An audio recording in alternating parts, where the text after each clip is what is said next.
Alright mga katambay, magandang umaga at maligayang pagbabalik sa Katambay Official Vlog. Andito tayo ngayon sa may Makati. Ito Guadalupe, Barangay Sembo. Yan, ito. May naka-obstruct o nakalagay dito na kariton. Ano kaya laman nitong kariton na to?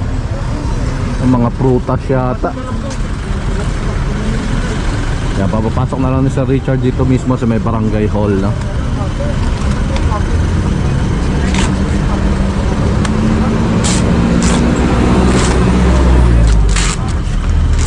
Siguro ito pwesto na rin to kasi may lona, no, nakatali ganito. Ginaganon lang siguro nila yan, no. Inalalatag lang nila yung lona. Tapos yan, instant pwesto na. Ay, nakaano yung lona ron, no. Ayan, mga tindang gulay.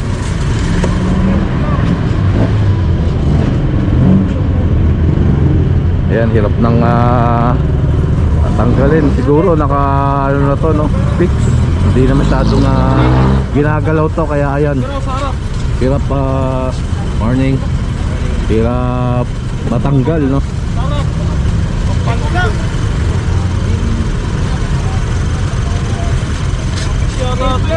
Ayan, kung namumove yan, kung laging tinatanggal yan, eh madali lang yan, maiusog. Ayan, hirap na hirap ang ating skog na maiusog. Kasi siguro nakalubog na rin yung gulong nito, no, sa may ilalim. Ayan, babawasan muna yung laman para mas magaan-gaan.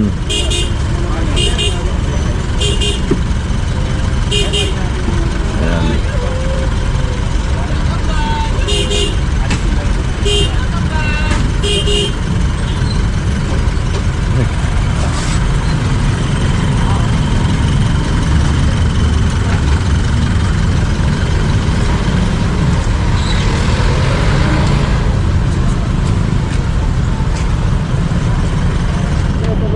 Ayan, madali lang mga katambay.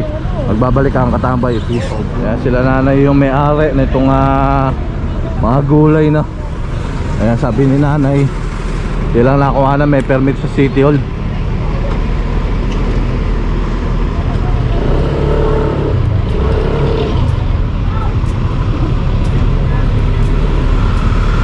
So nagagalit pa si kuya.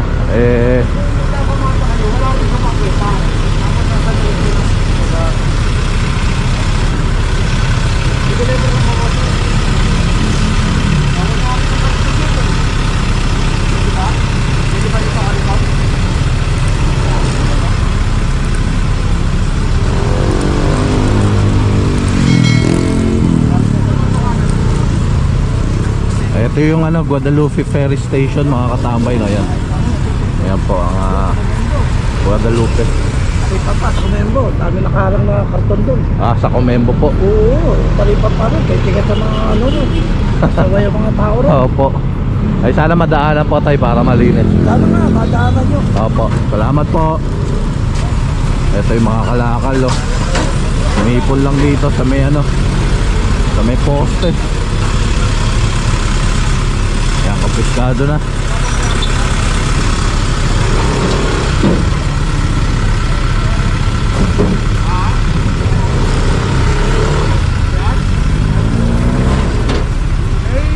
Tatawag natin sa barangay, yung barangay na nagpapali.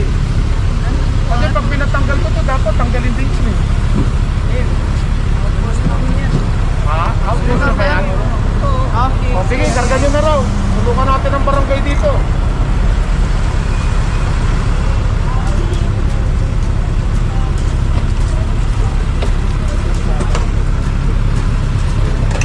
Wala na siyang babalikan yan, Ano po yan tayo, nakatutulog po dyan. Mangangalakal. Mangangalakal po. Hindi ngalakal yan. Natutulog lang dyan. May binari sa service. Opo. Lumipat lang yan. Thank you po. Ay mga katambay, magbabalik ang Katambay Official. Alright mga katambay, ito may sidecar sa may bangketa na pinapatanggal lang ni Sir Richard. At ayun siguro na-apprehend yung motor doon. Dahil chinelas.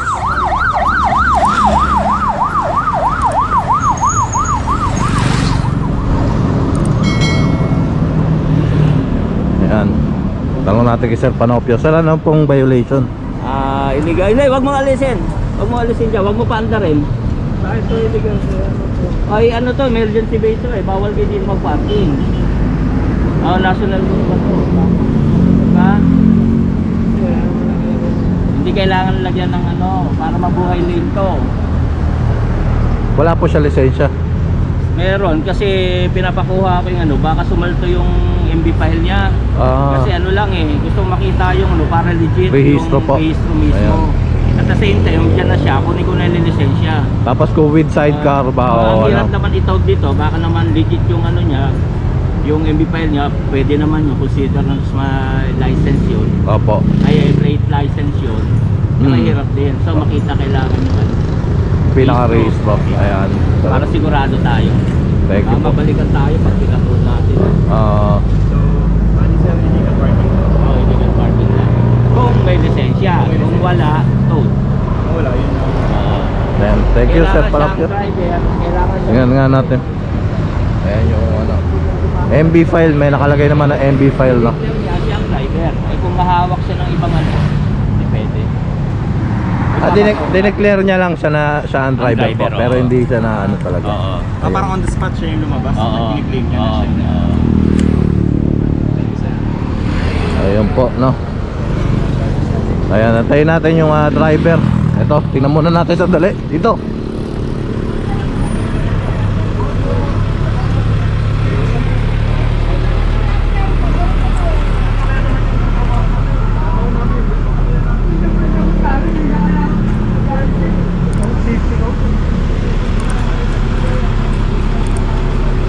Ito mga halaman na to, putik-putik na to. Sabihan nyo nga yung liaison na yan.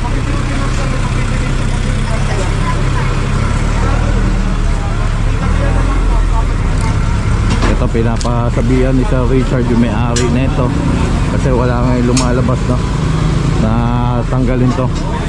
Kung hindi sa susunod kukumpiskahin na rin yan.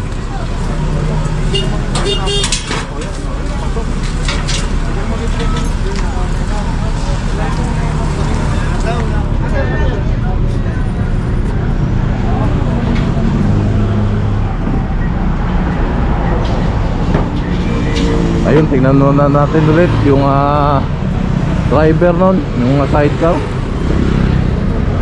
Confirmahin lang natin mga katambay kung legit ba yung kanyang papel na. Mahirap-hirap tumawid dito mga katambay, no? Ang bibilis ng daan. Ang bilis ng mga dumadaan. Yan, okay naman po yung papel Sir Panopio. Ayan. Okay pa naman, sa July pa siya mag-expire. Ayan. So titikita na lang po. Yan, salamat po. So titikita na lang ni Sir Panopio. Na-check niya na yung mga dokumento nitong motor. So yung kinumpirma lang natin, no?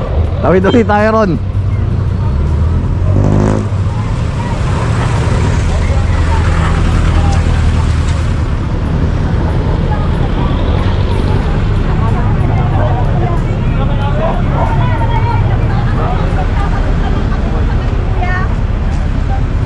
Pagdami natin, nasa karsada na eh, ha? Karsada na yan eh, baka magilitan ng tao dyan. Oo, pasok. O baka hindi na kailangan nyo, sa truck na.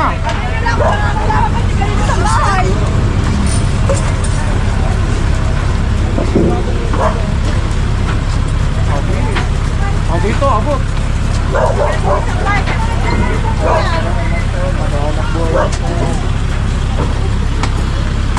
May pasok ka yata, baka ka na. Matikitan ka na. Wala na bakto sa akala ko. Matikitan ko. Tanggalin nyo itong ano. Na-apektuhan yung dali ng ano. Yan. Ano natin dyan ha? Bagsak mo para mabasag. Para hindi na ibalik. Kailangan na cleaner ng bahay. Iba yan. Ayan, muna kami. Palang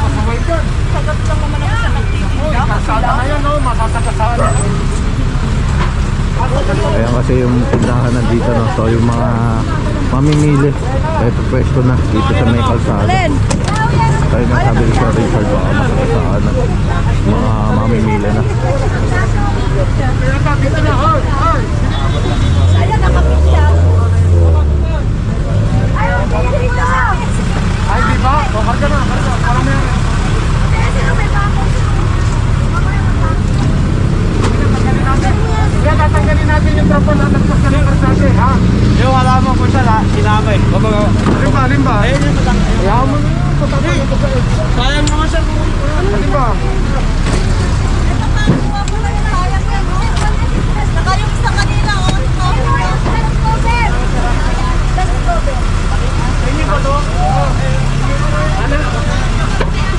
Ate, aawatin na namin kayo ha kasi kami nagtatanggal eh. Dapat hindi nyo nilalagay dito ha.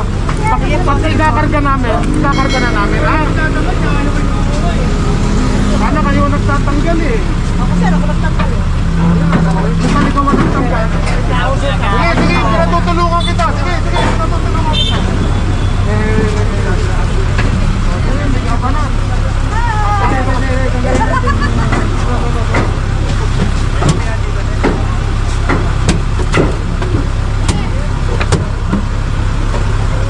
Ayan, kasama po natin ang Task Force Special Operation Team Bravo. Siyempre sa pangunguna ng ating magiting na Hepe Mr. Joey Furio, Sidewalk Clearing Operations Group sa pangunguna ng Sir Richard Apoderado. At Makati Action Center, kasama rin po natin ang mga katamay.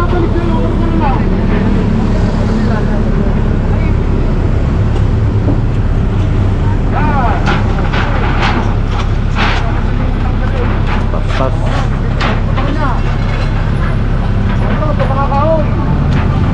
Ayun ang haba ng lona, no? Sigurado talagang hanggang dito yung nalalatag yan, no?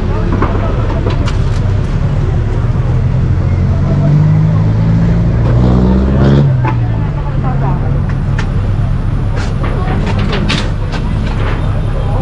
Gandang umaga yan. Ganda ng gising na. Ito mga piyato to. Hoy! Ito pa yung mga kahoy. Pasok-pasok.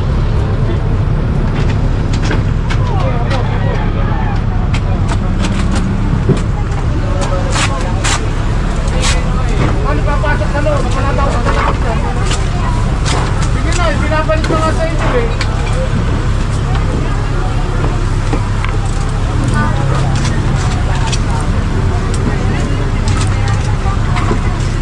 Pasok, huwag babalik ha. Utoy, pasok. Tulog ako ng tubig niya. Lamesa.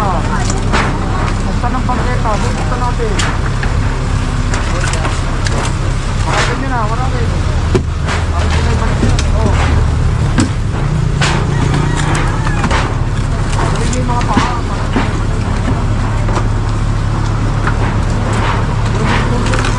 Bumbero, lakas yun. May pabahay. Ayun nga, no, kasi sobra-sobra na sa kalsada. Eh kapag may nagkasunog, eh delikado rin na mga tambay.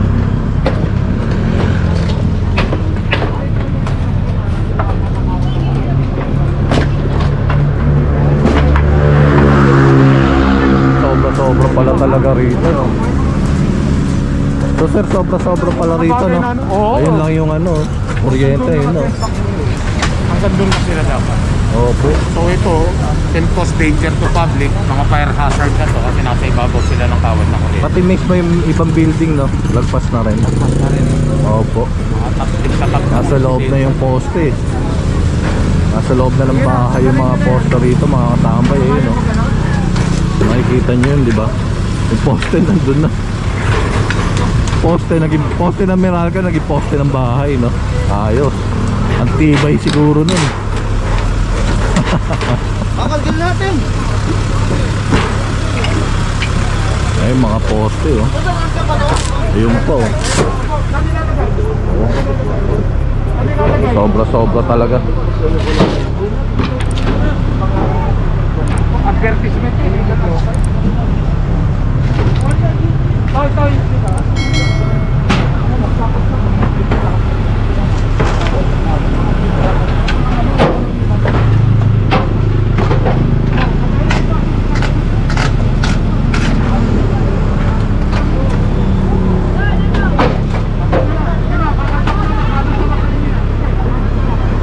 Bilang bangketa yung kinain ng mga bahay dito, mga katambay, na kundi kalsada rin na.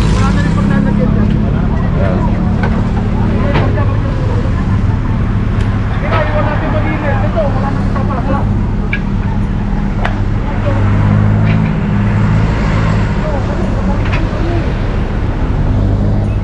Kanino kaya yung karito na yun?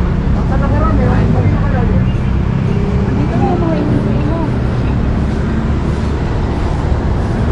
Ayan, maliwalas na. Kanino kaya yung karito na? Maliwalas yung Siguro wala nang mga lugar bigla. Yung harapan ng mga bahay nila.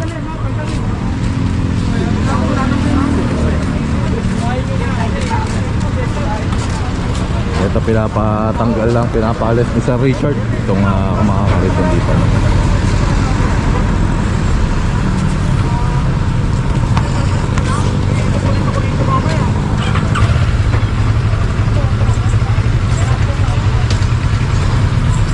Ayan, tara mga katambay, larga.